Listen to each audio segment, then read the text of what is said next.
Hello friends, स्वागत है एक बार फिर से आप सभी का फिक्स टारगेट 2.0 परिवार के एक और नई क्लास में। दोस्तों, आज की क्लास में हम लोग हिंदी व्याकरण का एक मोस्ट इंपोर्टेंट टॉपिक पढ़ने वाले हैं और यह टॉपिक होगा समास, जो कि मोस्ट इंपोर्टेंट टॉपिक है। जिस भी एग्जामिनेशंस में अगर व्याकरण से क्वेश्चंस आता होगा तो निश्चित है कि समास से एक आध क्वेश्चंस यहां से पूछ लिए जाते हैं। तो आप लोगों के लिए मोस्ट इंपोर्टेंट टॉपिक है, चाहे वो कोई भी एग्जामिनेशन हो।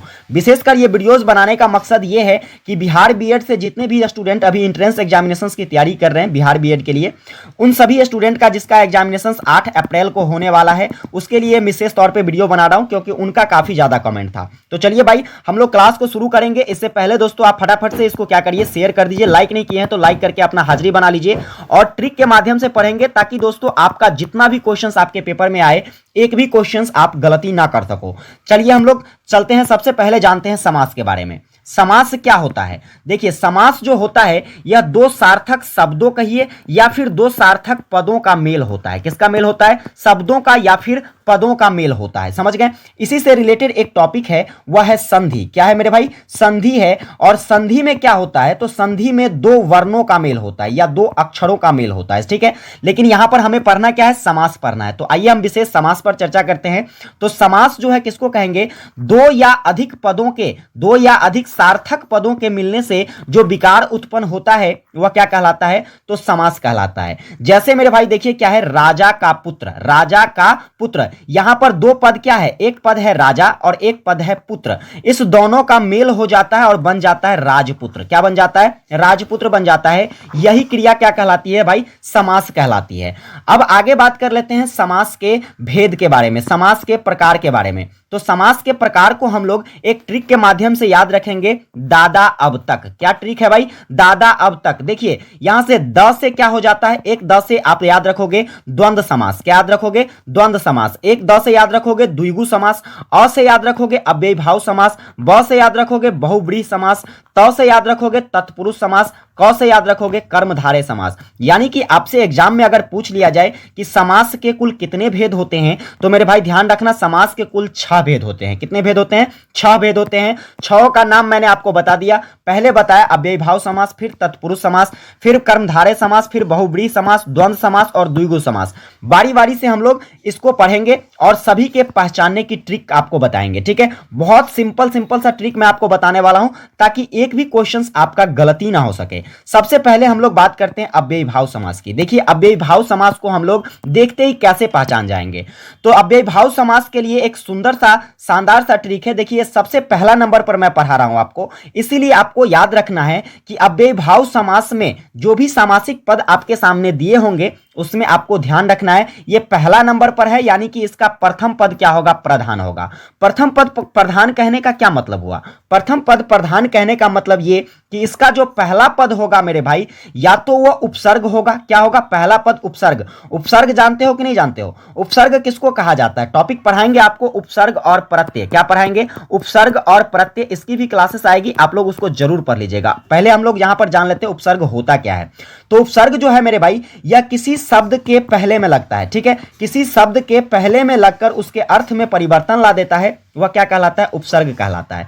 तो या तो उसका पहला पद क्या होगा? अव्ययीभाव समास में पहला पद उपसर्ग होगा या फिर वह क्या होगा? अव्यय होगा। ठीक है, और एक चीजें और ध्यान रखनी है यहां पर, दूसरा पॉइंट आपको यह ध्यान रखना है कि दो समान पद यदि योजक चिन्ह के साथ जुड़ा हो, जैसे कहेंगे धीरे धीरे। क्या कहेंगे मेरे भाई? धीरे धीरे। योजक चिन्ह क्या होता है? बीच में जो इस तरीके से डैश लगा देते हैं वह योजक चिन्ह हो जाता है। ठीक है, तो यहां पर देखिए दो समान पद क्या है? धीरे और धीरे। यह किससे जुड़ा हुआ है? योजक चिन्ह से जुड़ा हुआ है। तो ऐसे शब्द भी जब आपको दिखे तो आप आंख मूंद के कहना कि यह कौन सा समास है मेरे भाई? अव्ययीभाव समास। जैसे ही शब्द देखना सीधे कह देना अव्ययीभाव समास। अब यहां पर पहले पॉइंट पर डिस्कस करते हैं। पहला पॉइंट था कि पहला पद क्या होना चाहिए हमारा? उपसर्ग या फिर क्या होना चाहिए? अव्यय होना चाहिए। जैसे यहां पर देख लीजिए एग्जांपल्स, देखिए कुछ एग्जांपल्स है। यथासंभव। क्या है मेरे भाई? यथासंभव। इसका जब हम लोग विग्रह करते हैं तो क्या होता है? यथाधन संभव। यथाधन संभव। आपने यहां पर क्या देखा कि संभव तो है, संभव है, यहां पर क्या है? एक सार्थक शब्द है और इसके साथ एक उपसर्ग जुड़ा, क्या? यथा जुड़ गया। तो यहां पर जैसे ही आपको दिखे कि पहला पद उपसर्ग है, जैसे आजन्म, आजन्म, आ जन्म, आ जोर जन्म, यानी कि जन्म से, इसका क्या अर्थ होगा? जन्म से। क्या होगा? जन्म से। ठीक है, तो आ जन्म, आ क्या जुड़ गया? उपसर्ग जुड़ गया, इसलिए यह क्या कहलाएगा भाई? यह कहलाएगा अव्ययीभाव समास। जैसे है अनुरूप, क्या है मेरे भाई? अनुरूप। अनुधन रूप, अनुधन रूप, उपसर्ग क्या जुड़ा? अनु जुड़ा, तो ये कौन सा समास हो जाएगा? अव्ययीभाव समास। जैसे है प्रतिदिन, प्रतिदिन, प्रतिधन दिन, यानी कि इसमें कौन सा उपसर्ग जुड़ गया मेरे भाई? प्रति जुड़ गया, तो ये क्या कहलाएगा? अव्ययीभाव समास। यहां पर देखिए मैंने लिखा है धीरे धीरे, क्या लिखा है? धीरे धीरे, और यानी कि क्या हो जाएगा? ये धीरे धन धीरे, इस दोनों के बीच में देखिए योजक चिन्ह है। दूसरा पॉइंट यहां से क्लियर होता है कि दो समान पद यदि योजक चिन्ह के साथ, देखो ये योजक चिन्ह वाला है ना, आपको कंफ्यूज करता है। कहां पर? तो योजक चिन्ह वाला जो है आप पढ़ोगे एक द्वंद्व समास। क्या पढ़ोगे? द्वंद्व समास। इसमें भी योजक चिन्ह का प्रयोग होता है, लेकिन इसमें योजक चिन्ह का प्रयोग किस लिए किया जाता है मैं आपको आगे बताऊंगा, लेकिन फिलहाल यहां पर आप समझ लो कि यहां पर समान पद अगर योजक चिन्ह के साथ जुड़े हो तो वह अव्ययीभाव समास होगा। फाइनली उम्मीद करता हूं यह आपको क्लियर हो गया होगा। और याद रखिएगा यहां पर देखिए जो भी उपसर्ग या फिर दोस्तों जो भी अब क्या कहते हैं अव्यय शब्द जुड़ा होगा, जैसे कि यथा जुड़ा होगा, आ जुड़ा होगा, अनु जुड़ा होगा, भर जुड़ा होगा, निर जुड़ा होगा, प्रति जुड़ा होगा, पर जुड़ा होगा, इस तरीके से जो शब्द अगर पहले में जुड़ा हुआ है, शब्दों के पहले में जुड़ा हुआ है, तो आप देखते ही समझ जाओगे वह कौन सा समास है? अव्ययीभाव समास है। वीडियो थोड़ी सी लंबी जरूर हो सकती है, लेकिन बहुत ज्यादा हेल्पफुल है आपके लिए, इसलिए पूरी क्लास को ध्यान से देखिएगा। अगला देखिए तत्पुरुष समास। दूसरा नंबर पर आ गया आपका तत्पुरुष समास। यहां पर दूसरा नंबर पर आया है, इसलिए इसमें आपको ध्यान रखना है कि इसका दूसरा पद प्रधान होता है। दूसरा पद प्रधान कैसे होता है तो ये चीजें समझ लीजिएगा। और तत्पुरुष समास को पहचानने का एक सुंदर सा तरीका यह है कि ये जो जितने भी समासिक पद होंगे मेरे भाई, जितने भी समासिक पद होंगे वह सभी के सभी कारक चिन्हों के साथ जुड़ा होगा। अब एक और नया चीज आ गया आपके सामने, कारक चिन्ह क्या होता है? तो आपको ध्यान रखना है कि कारक जो होते हैं हिंदी में 6 प्रकार के होते हैं। कितने प्रकार के होते हैं? 6 प्रकार के। वैसे यहां पर तो मैंने 8 लिखा है। कितना लिखा है? 8 लिखा है। आपको मैं सारे का चिन्ह बता देता हूं। जैसे कि कर्ता रहेगा, कर्ता कारक है तो उसका चिन्ह ने होता है। कर्ता ने कर्म को करण से, इस से का क्या अर्थ होता है? इस से का करण से, देखिए दो चीजें हैं यहां पर, एक करण कारक और एक आपादान कारक, जिसका चिन्ह समान होता है लेकिन दोनों का अर्थ अलग अलग होता है। समझ लीजिएगा, करण का मतलब, करण में जो से होता है उसका अर्थ होता है जुड़ना। जैसे मैं कहता हूं कि मैं कलम से लिखता हूं, मतलब कलम के साथ जुड़कर लिखता हूं। किसके साथ जुड़कर लिखता हूं? कलम के साथ जुड़कर लिखता हूं। तो यह किससे कारक में आ जाएगा? तो यह आ जाएगा मेरे भाई करण कारक में। और वहीं पर जैसे मैं कहूं कि मैं जो है पेड़ से पत्ते गिरते हैं, पेड़ से पत्ते गिरते हैं, तो पेड़ से क्या होता है मेरे भाई? पेड़ से ये पत्ते अलग हो रहे हैं। क्या हो रहे हैं? अलग हो रहे हैं। तो जहां अलगाव का बोध होगा, अलग होने का बोध होगा, वह से किसके लिए प्रयुक्त होगा? अपादान कारक के लिए। ठीक है, इसके बाद आपको ध्यान रखना है संप्रदान कारक का क्या चिन्ह होता है? को के लिए। किसके लिए? को के लिए। इसके बाद संबंध कारक है, संबंध कारक का चिन्ह क्या होता है? काके की। ठीक है, अधिकरण कारक का क्या चिन्ह होता है? में पर होता है। और एक होता है संबोधन कारक, जिसका विशेषता प्रयोग संस्कृत में होती है, और दोस्तों इसका चिन्ह क्या होता है? हे अरे होता है। तो यह चिन्ह आपको ध्यान रखना है। अब जैसे ही आपको समासिक पद का विग्रह करने पर, क्या करने पर? समासिक पद का विग्रह करने पर आप अगर पाते हैं कि वह कारक चिन्हों के साथ जुड़ा हुआ है, तो आप देखते ही कह दोगे क्या कि तत्पुरुष समास है। कहोगे सर जैसे बताइए, कुछ एग्जांपल्स बताइए। तो देख लीजिए मेरे भाई, कुछ एग्जांपल्स देख लीजिए। जैसे है यश प्राप्त। क्या है? यश प्राप्त। कहने का मतलब यश को प्राप्त। किसको प्राप्त? को चिन्ह, को चिन्ह के साथ ये जुड़ रहा है। यश और प्राप्त को कौन जोड़ रहा है? तो को जोड़ रहा है। ठीक है, तो ये को क्या है भाई? कारक चिन्ह है। कौन सा चिन्ह है?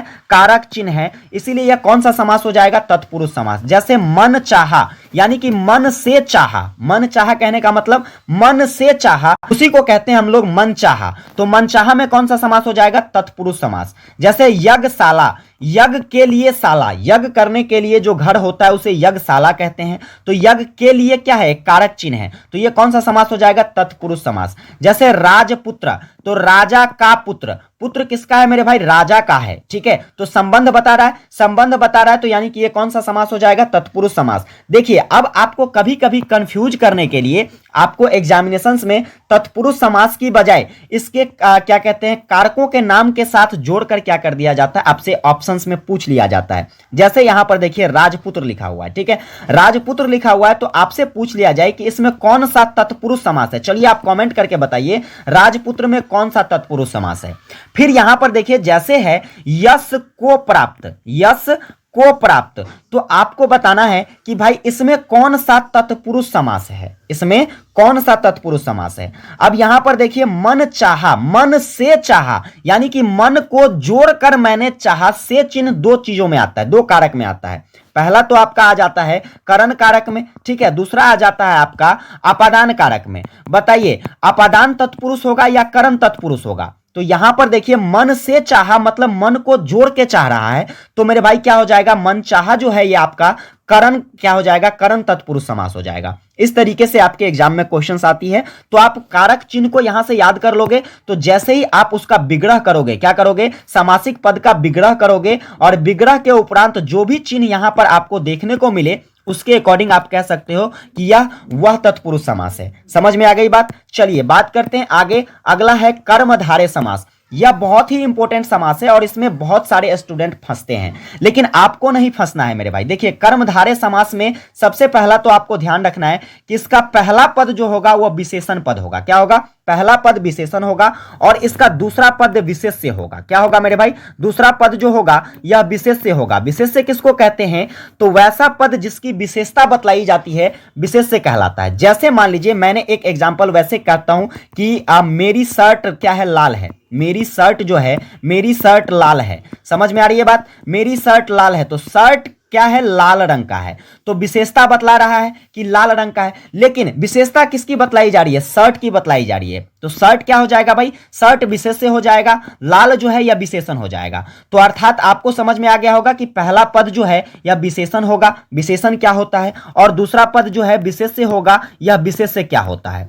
इसके बाद आपको एक चीज ध्यान रखना है, समासिक पद का जब भी हम विग्रह करेंगे तो विग्रह में दो शब्द आपको ध्यान रखने हैं, है जो या फिर के समान, है जो या फिर के समान। ठीक है, ये चीजें आपको ध्यान रखनी है। अगर ऐसा विग्रह पद आता है तो आप समझ जाइएगा वह कर्मधारय समास है। जैसे कहोगे सर कुछ एग्जांपल्स के साथ बताइए, तो जैसे देखिए कमल नयन, क्या है, कमल नयन, तो इसका जब मैं विग्रह करता हूं तो आ जाता है आपका कमल के समान नयन। देखिए आ गया के समान, के समान है तो सर मैंने आपको क्या बताया है कि यह कर्मधारय समास हो जाएगा। जैसे है चरण कमल, तो कमल के समान चरण, के समान आ गया, फिर से यहां पर कौन सा समास हो जाएगा, कर्मधारय समास हो जाएगा। जैसे देख लीजिए चंद्रमुख, तो चंद्र के समान मुख, चंद्र के समान मुख, तो ये क्या हो जाएगा मेरे भाई, ये हो जाएगा आपका कर्मधारय समास। देखिए एक चीज मैं आपको बताता हूं, कर्मधारय समास में और बहुब्रीहि समास में बहुत सारे बच्चे ऐसे होते हैं जो कंफ्यूज हो जाते हैं, क्योंकि इस दोनों का जो समासिक पद होता है ये लगभग देखने में समान लगता रहता है।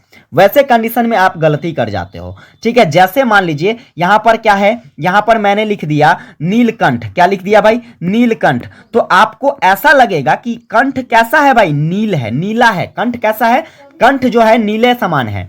तो आप क्या करोगे, देखते ही कह दोगे सर ये तो कर्मधारय समास होगा, लेकिन आपका क्या हो जाएगा, गलत हो जाएगा। नीलकंठ, नीलकंठ का मतलब क्या होता है, किसको कहते हैं नीलकंठ, शंकर भगवान को कहते हैं। किसको कहते हैं, शंकर भगवान को कहते हैं। ये हो जाएगा आपका बहुब्रीहि समास। समझ गए, बताते हैं आपको बहुब्रीहि समास। आगे अगला टॉपिक हमारा बहुब्रीहि समास ही है, उसको भी क्लियर कर देंगे। जैसे यहां पर देखिए लाल मणि है, तो लाल है जो मणि उसको हम लोग कहते हैं लाल मणि। तो यहां पर देखिए है जो आ गया, मैंने आपको बताया था है जो, ठीक है जो आएगा तो कौन सा समास, यह हो जाएगा कर्मधारय समास। आगे देखिए कुछ और एग्जांपल, जैसे महापुरुष, तो महान है जो पुरुष उसको हम लोग कहते हैं महापुरुष। क्या कहते हैं, महापुरुष। तो यहां पर क्या आ गया, है जो। तो इस तरीके का जो समासिक पद आपके सामने आएगा आप देखते ही कह दोगे क्या होगा, वह कर्मधारय समास होगा।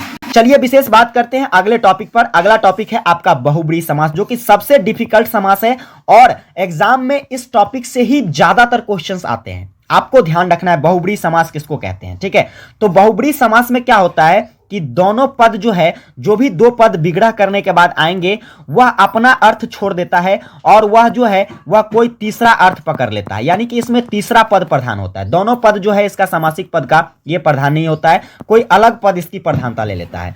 विशेष तौर पे नोट्स में आपको ध्यान रखना है कि ऐसे पद जिसमें विशेषकर जिसका अर्थ देवी देवताओं के नाम के साथ जुड़कर आता है, या फिर आपको ध्यान रखना है पर्यायवाची शब्द के रूप में आए, तो समझ लीजिएगा वह क्या हो जाएगा, बहुव्रीहि समास हो जाएगा। जैसे कुछ एग्जांपल्स देख लीजिए, एग्जांपल्स जैसे है लंबोदर। लंबोदर कहने का क्या मतलब है, लंबा हो जिसका उदर, लंबा हो जिसका उदर, जिसको हम लोग क्या कहते हैं, लंबा उदर किसका होता है, गणेश भगवान का होता है। किसका होता है, लंबोदर कहते हैं गणेश भगवान को। देखिए अपना अर्थ बदल लिया, ये कौन सा समास हो जाएगा, बहुव्रीहि समास।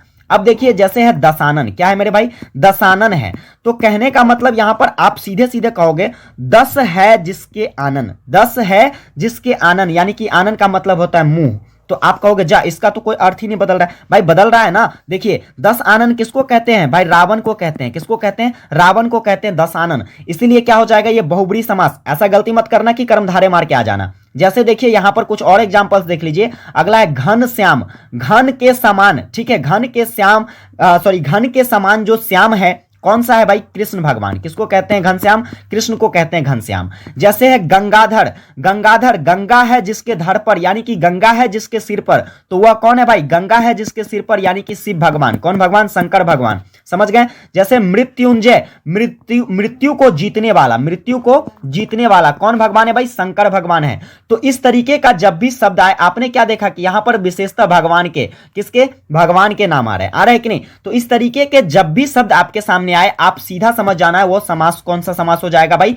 बहुब्रीहि समास हो जाएगा। कौन सा समास हो जाएगा, बहुब्रीहि। उम्मीद करता हूं आपको समझ में आ रही होगी। अब सबसे आसान समझिए द्वंद्व समास। क्या है, थोड़ा सा आसान है, थोड़ा सा डिफिकल्ट है। डिफिकल्ट कैसे है ये भी बताऊंगा, आसान कैसे है इसको देख लीजिए। इसमें आपको 3 पॉइंट्स याद रखने हैं। 3 पॉइंट्स क्या याद रखना है, सबसे पहला कि एक साथ विपरीतार्थक शब्द आएगा, मतलब उल्टा शब्द आएगा। जैसे देख लीजिए माता पिता, क्या एक दूसरे का उल्टा है, लेकिन दोनों का प्रधानता समान होता है। जितनी वैल्यू माता की होती है उतनी ही वैल्यू पिता की होती है। दोनों पद प्रधान होते हैं इसमें, समझ गए। दो अलग अलग शब्द जो है, दो अलग अलग शब्द यदि आपको योजक चिन्ह के साथ, जैसे देखिए ऊंच नीच है, दो अलग अलग शब्द है, लेकिन यहां पर योजक चिन्ह के साथ जुड़ा हुआ है। आपको मैंने कर्मधारय में बताया, सॉरी क्या कहते हैं, अव्ययी भाव में बताया था। किस में बताया था, अव्ययी भाव में बताया था कि दो समान शब्द अगर योजक चिन्ह के साथ जुड़ा हो तो वह अव्ययी भाव, लेकिन दो अलग अलग शब्द जब योजक चिन्ह के साथ जुड़ा हो तो मेरे भाई आप समझ जाना वह द्वंद्व समास होगा। क्या होगा, विग्रह करने पर अगर समासिक पद का अगर हम विग्रह करते हैं तो और या फिर जैसे शब्द से जुड़ा हो तो वह क्या हो जाएगा भाई, द्वंद्व समास हो जाएगा। चलिए कुछ एग्जांपल्स देखते हैं। जैसे एग्जांपल्स देख लीजिए, क्या है, माता पिता, ठीक है, माता और पिता। मैंने क्या कहा, विग्रह करोगे और आएगा, विग्रह करोगे क्या आएगा, और आएगा। तो और आ गया यहां पर, ये कौन सा समास हो जाएगा भाई, द्वंद्व समास हो जाएगा। जैसे ऊंच नीच, ऊंच और नीच, सबसे पहले देखते ही तो यहां पर योजक चिन्ह लगा हुआ है, तो यहां पर आप देखते ही समझ जाओगे कि ये क्या है भाई, ये हो जाएगा आपका द्वंद्व समास। लेकिन यहां पर एक चीजें आपको ध्यान रखनी है कि यह उल्टा है क्या, यह अलग अलग शब्द है क्या, तब द्वंद्व समास होगा। समान होगा तो अव्ययी भाव। जैसे है खरा खोटा, खरा खोटा, खरा या खोटा, ठीक है। या फिर देखिए छल कपट, छल और कपट। जैसे अच्छा बुरा, अच्छा और बुरा, ये दोनों एक दूसरे का विपरीतार्थक भी है, योजक चिन्ह के साथ भी जुड़ा हुआ है। अब देखिए, अब कहोगे क्या सर ऐसे क्वेश्चंस मेरे सामने आ जाएंगे तो मैं क्या देखते ही कर लूंगा। देखिए अभी मैं आपको फंसाने वाला हूं। फंसाने वाला क्या हूं, एक एग्जाम में पूछा गया था देवासुर। क्या पूछा गया था, देवासुर, ठीक है। बताइए इसमें कौन सा समास होगा, चलिए कमेंट करके बताइए फटाफट से, इसमें कौन सा समास होगा, देवासुर में कौन सा समास होगा। यहां पर तो ना योजक चिन्ह जुड़ा हुआ है, ना ऐसा दिख रहा है कि एक दूसरे का विलोम है, ना यहां पर इसको विग्रह करेंगे तो और या जैसे वाला कुछ शब्द देखने को मिल रहा है। बताइए कौन सा समास होगा। तो समझ लीजिए, देखिए ऐसे शब्द क्या है, देवासुर कहने का मतलब होता है देव और असुर। क्या होता है मेरे भाई, देव और असुर जो होता है वह कहलाता है देवासुर। यह दोनों क्या है, एक दूसरे का उल्टा है। देव मतलब भगवान, असुर मतलब दानव, ठीक है। एक दूसरे का क्या है, विपरीतार्थक है। इसमें कौन सा समास हो जाएगा, द्वंद्व समास हो जाएगा। समझ में आ गई, उम्मीद करता हूं आप लोग समझ गए होंगे। चलिए आखिरी समास देखते हैं, वह है हमारा द्विगु समास। कौन सा समास है, द्विगु समास। द्विगु समास में आपको ध्यान रखना है जिसका प्रथम पद मेरे भाई संख्यावाचक हो। क्या हो, संख्यावाचक हो। अब देखिए संख्यावाचक कहने का यह मतलब नहीं समझ लीजिएगा, जैसे मान लीजिए मैं आपको कहता हूं चतुर्भुज। क्या कहता हूं भाई, चतुर्भुज। अब देखो यहां पर क्या हो जाएगा बच्चे, कंफ्यूज। कहोगे सर कैसे कंफ्यूज, चतुर्भुज, चार हो जिसके भुजा, भाई साहब चार हो जिसके भुजा, यह अपना अर्थ बदल लेता है, विष्णु जी, विष्णु जी हो जाता है। लो भाई क्या करोगे अब तो ये आपका हो जाएगा बहुब्रीहि समास। कौन सा समास हो जाएगा, बहुब्रीहि समास। लेकिन चार, चार हो जिसके भुजा, आपने अब सर अभी आपने बताया कि संख्यावाचक होगा तो वो हो जाएगा द्विगु समास। समझ लीजिए, एक चीजें ध्यान रखिए, संख्यावाचक के साथ साथ आपको यह प्रकट होना चाहिए कि वह पद सामूहिक पद है। जैसे कहेंगे दोपहर, दो पहरों का समूह, दो पहरों का समूह क्या कहलाता है, दोपहर कहलाता है। जैसे कहते हैं तिरंगा, जैसे कहते हैं तिरंगा, क्या है भाई, तीन रंगों का समूह है जिसको हम लोग तिरंगा कहते हैं। जैसे कहते हैं नवरात्र, नवरात्र 9 रात्रियों का समूह। कितने रात्रियों का? 9 रात्रियों का समूह नवरात्र कहलाता है। तो क्या बताइए, ये अपना अर्थ बदल रहा है क्या? नहीं बदल रहा है सर। अर्थ नहीं बदल रहा है तो स्वाभाविक बात है यह बहुब्रीहि कभी नहीं हो सकता है। यह कौन सा समास हो जाएगा मेरे भाई? यह हो जाएगा आपका द्विगु समास। जैसे चौराहा, 4 राहों का समूह। क्या अर्थ बदलता है? सर नहीं बदलता है। तो अर्थ नहीं बदलता है तो क्या हो जाएगा? द्विगु समास। अगर ऐसा विग्रह करने पर भी अगर लगे कि अर्थ बदल रहा है तो वह बहुब्रीहि हो जाएगा। त्रिकोण, 3 कोनों का समूह। बताइए क्या अर्थ बदल रहा है क्या? नहीं बदल रहा है सर। तो नहीं बदल रहा है तो कौन सा समास? द्विगु समास हो जाएगा। तो इस तरीके से उम्मीद करता हूं कि आप पूरी समास को अच्छी तरीके से समझ गए होंगे। लेकिन यहां पर एक और मैं आपको बताता हूं तत्पुरुष से रिलेटेड। क्या बताता हूं? तत्पुरुष से रिलेटेड एक टॉपिक बताता हूं, वह है नए तत्पुरुष समास। यह क्या होता है? तो नए तत्पुरुष समास में आपको ध्यान रखना है, जब भी नए तत्पुरुष में आप विग्रह करोगे, इसका समासिक पद का विग्रह करोगे तो आपको पहला पद अ दिखेगा। क्या दिखेगा? और ऐसा अ जिसका अर्थ यहां पर नहीं के बराबर होगा। किसके बराबर? नहीं के बराबर। कहोगे सर एग्जाम्पल द्वारा बताइए। देखिए एग्जाम्पल समझ लीजिए। जैसे मैं कहता हूं अनाथ, अनाथ यानी कि जिसका न हो कोई नाथ। अ का अर्थ क्या हो गया? न, नहीं। जिसका कोई नाथ नहीं होता है उसे कहते हैं अन्याथ। जैसे है क्या है? अन्याय। क्या है? अन्याय। नहीं हो न्याय वह कहलाता है अन्याय। तो इस अ का क्या अर्थ हो गया? नहीं हो गया। तो ऐसे शब्द जब भी आए तो आप समझ लेना वह कौन सा तत्पुरुष समास है? नए तत्पुरुष समास है। आ गई होगी समझ में। उम्मीद करता हूं आपको ये वीडियो काफी ज्यादा हेल्पफुल लगी होगी। अगर ये वीडियो हेल्पफुल लगी होगी तो अपने सभी फ्रेंड्स के पास इसे जरूर ज्यादा से ज्यादा शेयर कीजिए। चैनल पर नए हैं सब्सक्राइब कर लीजिएगा इस तरह के वीडियो के लिए। वीडियो को लाइक नहीं किए हैं अभी लाइक कर दीजिए फटाफट से। और मिलते हैं आप लोगों के साथ अगली क्लास में। आगे हम लोग संधि की ट्रिक पढ़ेंगे। बहुत ही दमदार, शानदार, जानदार ट्रिक के माध्यम से मैं आपको संधि भी पढ़ाऊंगा। तब तक के लिए जय हिंद।